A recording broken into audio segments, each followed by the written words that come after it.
Hi students, இந்த வீடியோவில் packet format of IPv6 பார்க்க போகிறோம். ஆல்ரெடி ப்ரீவியஸ் வீடியோவில் IPv6 அட்ரஸிங் நம்ம பார்த்தோம். ஸோ இந்த வீடியோவில் packet format of IPv6 நம்ம பார்க்க போகிறோம். Okay, so packet format of IPv6ல வந்து பேஸ் ஹெட்டர் அண்ட் பேலோட் இருக்கும். பேஸ் ஹெட்டர் வந்து 40 bytes லெங்க்த்தில் இருக்கும். பேலோட் வந்து 65,535 bytesல இருக்கும். ஓகே, அகைன் பேலோட் வந்து என்னென்னா டூ கேட்டகரி சப் கேட்டகரிஸாக டிவைட் ஆகுது. ஒன்று வந்து extension header with data packet from upper layer. Okay, upper லேயர்லேருந்து டேட்டா, அதாவது நெட்வொர்க் டிரான்ஸ்போர்ட் லேயர்லேருந்து நெட்வொர்க் லேயருக்கு டேட்டா வர்றது. Okay, from upper layer. So packet ஃபார்மேட்டில் பேஸ் ஹெட்டர் பேலோட் இருக்கும். பேஸ் ஹெட்டர் 40 bytes லெங்க்த்தில் இருக்கும். பேலோட் வந்து அப் டு 65,535 bytesல இருக்கும். பேலோட் வந்து டூ கேட்டகரிஸாக டிவைட் ஆகுது. Extension header, data packet from upper layer. Okay, now இந்த பேஸ் ஹெட்டரோட ஃபார்மேட்டை நான் பார்ப்போம். ஸோ பேஸ் ஹெட்டரில் வந்து ஃபார்மேட் எப்படி இருக்குன்னா, ஃபஸ்ட்டு ஃபீல்டு என்னென்னா வெர்ஷன்.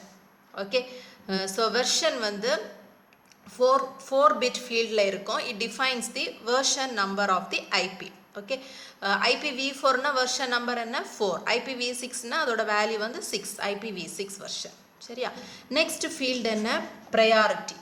ஓகே, ஸோ ப்ரையாரிட்டி பார்த்தோன்னா priority of the packet with respect to traffic congestion. For example, இப்போ கன்ஜெஷன் நெட்வொர்க்கில் ஜாஸ்தியாக இருக்குன்னா எந்த பேக்கெட்டை ஃபஸ்ட்டு ஃபார்வர்ட் பண்ணணுங்கிறதுக்குள்ள ப்ரையாரிட்டியை கொடுக்குறது தான் என்னென்னா priority field. Okay, so priority field வந்து 4 bit லெங்க்த்தில் இருக்கும். ஸோ ஒரு டிராஃபிக் ஆர் கன்ஜெஷன் அக்கர் ஆகும்போது ஒவ்வொரு டைப் ஆஃப் பேக்கெட்டுக்கு வந்து ப்ரையாரிட்டிஸ் கொடுத்துருப்பாங்க. ஹை ப்ரையாரிட்டியை வந்து கன்ஜெஷன் டைமில் ஃபஸ்ட்டு டிரான்ஸ்மிட் பண்ணோம். ஓகே, ஸோ இந்த டிராஃபிக் கன்ஜெஷனில் வந்து கன்ஜெஷன் கண்ட்ரோல்டு டிராஃபிக் அப்படிங்கிற ஒரு கேட்டகரி இருக்குது. நான் கன்ஜெஷன் கண்ட்ரோல் டிராஃபிக் அப்படின்னு ஒரு கேட்டகரி இருக்குது. ஸோ இந்த ரெண்டு கேட்டகரியிலையுமே ஹை ப்ரையாரிட்டி எது, லோ ப்ரையாரிட்டி எதுன்னு அசைன் பண்ணி ஹை ப்ரையாரிட்டி என்ன பண்ணோம் கன்ஜெஷன் டைமில் ஃபஸ்ட்டு டிரான்ஸ்மிட் பண்ணோம், லோ ப்ரையாரிட்டியை வந்து லேட்டராக டிரான்ஸ்மிட் பண்ணோம். ஓகே, ஸோ ஃபார் எக்ஸாம்பிள் இப்போ ஏதாவது ஃபைல் இமீடியட்டாக ட்ரான்ஸ்ஃபர் பண்ணுறது, இதுக்கெல்லாம் ஹை ப்ரையாரிட்டி அசைன் பண்ணியிருப்பாங்க. இமெயில்ஸுக்கு எல்லாமே லோ ப்ரையாரிட்டி அசைன் பண்ணியிருப்பாங்க. ஸோ கன்ஜெஷன் டைமில் இமெயிலில் வந்து சென்ட் பண்ணுற மெசேஜஸ் எல்லாம் லேட்டராக சென்ட் பண்ணோம். ஏதாவது ஃபைல் அப்டேட் பண்ணணுன்னா இமீடியட்டாக அப்டேட் பண்ணோம் கன்ஜெஷன் டைமில். ஓகே, ஸோ அதான் என்னென்னா ப்ரையாரிட்டி ஃபீல்டு. நெக்ஸ்ட் ஃபீல்டு என்னென்னா flow label. So flow label வந்து எவ்வளோ லெங்க்த்தில் இருக்குது, 3 byte ஃபீல்டில் லெங்க்த்தில் இருக்குது. ஓகே, ஸோ அந்த ஃப்ளோ லேபிள் என்ன பண்ணோன்னா to provide special handling for a particular flow of data. Okay, it uses the flow label table. இப்போ ஒரு சோர்ஸ்லேருந்து டெஸ்டினேஷனுக்கு நம்ம பேக்கெட் ட்ரான்ஸ்மிட் பண்ணுதுன்னா ஒரு ஃப்ளோ டேபிளை வந்து யூஸ் பண்ணோம் சோர்ஸ். ஸோ எந்த ரவுட்டர் வழி அந்த டேட்டாவை ட்ரான்ஸ்மிட் பண்ணணுங்கிற இன்ஃபர்மேஷன்ஸ் அந்த டேபிளில் சேவ் பண்ணி வச்சுருக்கோம். எந்த ஹாப் வழி, எந்த ஹாப் டு எந்த ஹாப் ஒவ்வொரு நோடாக கனெக்ட் ஆகி போகுதுங்கிறத அந்த டேபிளில் மென்ஷன் பண்ணி அதுக்கேற்ற மாதிரி டேட்டாவை ஃபார்வர்ட் பண்ணும். அதான் என்னென்னா flow label. Okay, next one வந்து என்னென்னா payload length. Okay, payload length means 2 byte field. அது வந்து it defines the length of the IP datagram excluding header. Okay, ஹெட்டரை தவிர மீதி உள்ள டேட்டா மட்டும், டேட்டாவோட லெங்த், அந்த டேட்டாகிராமோட லெங்த் எவ்வளோங்கிறத டிஃபைன் பண்ணும். அது 2 byte லெங்த்தில் இருக்கும். ஓகே, நெக்ஸ்ட் வந்து என்னென்னா நெக்ஸ்ட் ஹெட்டர். நெக்ஸ்ட் ஹெட்டரோட லெங்த் 8 bit ஃபீல்டு. இது ஒரு 8 bit ஃபீல்டில் இருக்குது. அதில் ஆப்ஷனல் எக்ஸ்டென்ஷன் ஹெட்டர் நம்ம பார்த்தோம். பேலோடோட சப் கேட்டகரி எக்ஸ்டென்ஷன் ஹெட்டரும் data packet from upper layer. So அதில் எக்ஸ்டென்ஷன் ஹெட்டரில் எந்த டைப் ஆஃப் எக்ஸ்டென்ஷன் ஹெட்டரை யூஸ் பண்ணுதுங்கிறத இதில் டிஃபைன் பண்ணியிருக்கோம். It uses one of its optional extensional header. Extensional header வந்து நம்ம லாஸ்ட் பார்ப்போம். ஸோ அதில் எந்த எக்ஸ்டென்ஷன் ஹெட்டர் யூஸ் பண்ணுமோ அதை வந்து இதில் டிஃபைன் பண்ணியிருக்கோம்.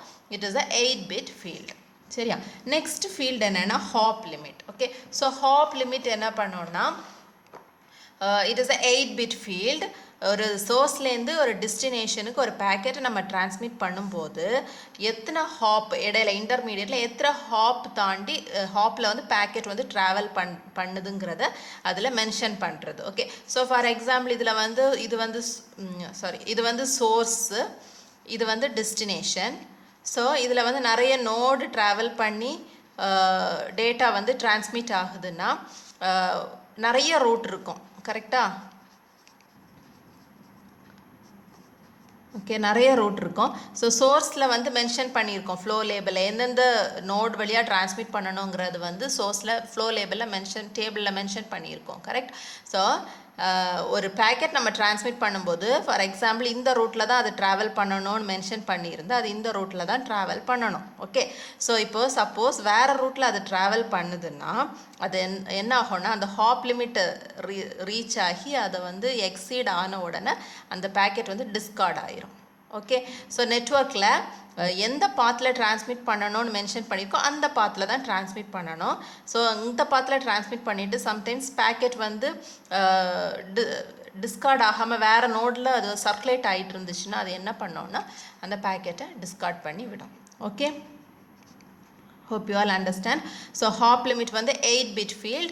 It defines the number of hops the packet travels. எத்தனை hops வழி travel பண்ணி packet போகணுமோ அதை வந்து define பண்ணோம்.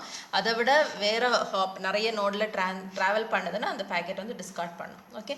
Next field is source address. It is a 128-bit field. It defines the address of the source. Source ஓட IP address define பண்ணும். அதே மாதிரி தான் destination address 128-bit. So IPv6 address ஓட length என்ன 128-bit. It defines the address of the destination. These are the fields in the base header. Okay. So base header la இதெல்லாம் தான் field version, priority, flow label, payload length, next header, hop limit, source address, destination address. Okay. So base header ஓட field முடிஞ்சாச்சு. Next வந்து payload நான் சொன்னேன் 65,535 bytes length வரைக்கும் இருக்கும். அதோட subcategory என்ன extension header, data packet from upper layer. So extension headerல வந்து different types of extension header இருக்கு. அதுதான் அந்த next headerல யூஸ் பண்ணியிருப்பாங்க நான் சொன்னேன். Okay. So இப்போ types of extension header நம்ம பார்ப்போம். So extension headerல வந்து hop by hop option இருக்கு, source routing இருக்கு, fragmentation இருக்கு, அப்புறம் authentication and encrypted. Okay. First வந்து hop by hop option நம்ம பார்ப்போம். When source needs to pass information to all routers visited by the datagram. Okay. சோர்ஸுக்கு வந்து ஒரு எல்லா ரவுட்டர்லேயும் இன்ஃபர்மேஷனை பாஸ் பண்ணுறதுக்கு ஒவ்வொரு ஹாப் பை ஹாப்பாக வந்து அது ட்ராவல் பண்ணி போகணும். அப்போ வந்து என்ன ஆப்ஷன் யூஸ் பண்ணோம் hop by hop option use பண்ணோம். ஓகே. இன்டர்மீடியட்டில் நிறைய ஹாப் ட்ராவல் பண்ணி டேட்டாவை டிரான்ஸ்மிட் பண்ணணும்னா it uses the hop by hop option. Next வந்து சோர்ஸ் ரவுட்டிங். ஸோ சோர்ஸ் ரவுட்டிங்கில் வந்து 2 types ஆஃப் ரவுட்டிங் இருக்குது.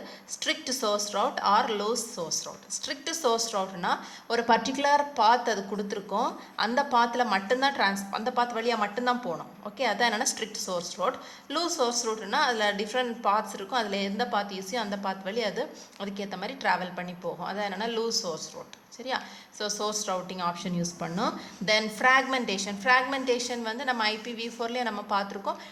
லாங் டேட்டாவை என்ன பண்ணணும்னா ஃப்ராக்மெண்ட் பண்ணி சென்ட் பண்ணணும்னா ஃப்ராக்மெண்டேஷன் நடக்கும்.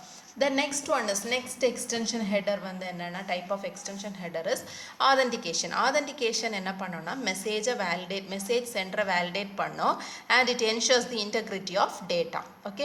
கரெக்டான சென்டர் கிட்ட இருந்து தான் மெசேஜ் வருதா இல்லை வேற யாராவது இடையில இருந்து அனுப்புறாங்களாங்கிறத வந்து வேலிடேட் பண்ணோம். Okay. and ensures the correct data correct சென்டர்லேருந்து வருதாங்கிறத என்ஷூர் பண்ணி எடுக்கும். That is authentication. Otherwise it discards the message.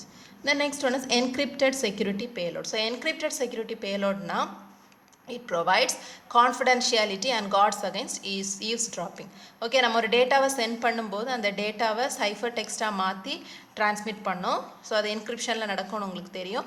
So அந்த என்கிரிப்ட் பண்ணி டேட்டாவை வந்து கரெக்டான டெஸ்டினேஷனுக்கு ரீச் பண்ணணும். டெஸ்டினேஷனில் ரீச் ஆனதுக்கப்புறம் தான் அல்காரிதம் யூஸ் பண்ணி பிளெயின் டெக்ஸ்ட்டை அது எடுக்கும், ஒரிஜினல் டெக்ஸ்ட்டை எடுக்கும்.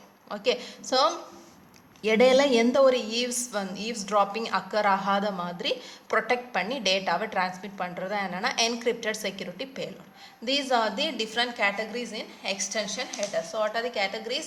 Hop by hop option, source routing, fragmentation, authentication, encrypted security payload. So இதில் ஏதாவது ஒரு ஆப்ஷன் வந்து எந்த ஆப்ஷன் அதை யூஸ் பண்ணுமோ அதை வந்து இந்த நெக்ஸ்ட் ஹெட்டரில் மென்ஷன் பண்ணோம். It use one of its optional extension header.